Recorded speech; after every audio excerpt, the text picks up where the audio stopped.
కూడా అంటే కిరణ్ కుమార్ రెడ్డి మాజీ ముఖ్యమంత్రి, అవును. మిథున్ రెడ్డి ఒక ఎంపీ. అంతే. అవును. ఆ రేంజ్ లో చూస్తే డిజిగ్నేషన్ పరంగా చూస్తే కిరణ్ కుమార్ రెడ్డి చాలా పెద్ద వ్యక్తి. ఉమ్. కాకపోతే పార్టీ పరంగా బలం చాలా తక్కువ. అవును. గతంలో ఈ తెలుగుదేశంతో పొత్తులో పురంధేశ్వరి పోటీ చేసి ఓడిపోయింది అక్కడ. అవును. అవును.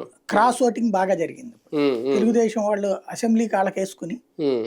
పార్లమెంట్కి ఈవిడికేలా దాదాపు 40,000 50,000 ఓట్ల తేడా వచ్చింది. ఉమ్. ఈ దఫా పరీక్ష కూటమికి.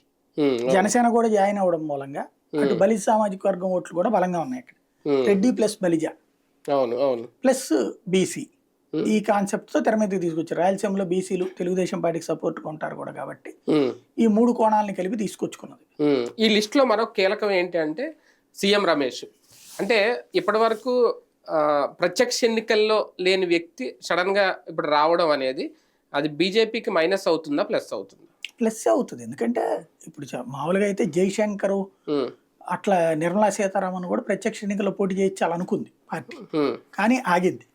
ఇక్కడ సీఎం రమేష్ తనే స్వయంగా ఇంట్రెస్ట్ చూపెట్టాడు పోటీ చేయడానికి ప్రత్యక్ష ఎన్నికలు. తెర వెనకాల ఎంతకాలం రాజకీయం మనం డైరెక్ట్ గా చేసి గెలిచి చూపెడదాం, ఎందుకంటే డబ్బు ఉంది, పలుకుబడి ఉంది, అంతా ఉండి ప్రత్యక్ష రాజకీయాల్లో చేత కానప్పుడు, అంటే ప్రత్యక్ష రాజకీయాల్లో గెలవకపోయినప్పుడు ఢిల్లీలో కొంత చూపుల్లో వేరేగా ఉంటది. అంటే ఇట్లాంటి వాళ్ళని పవర్ బ్రోకర్స్ గానే చూస్తారు కానీ లీడర్లుగా చూడరు. ప్రజల నుండి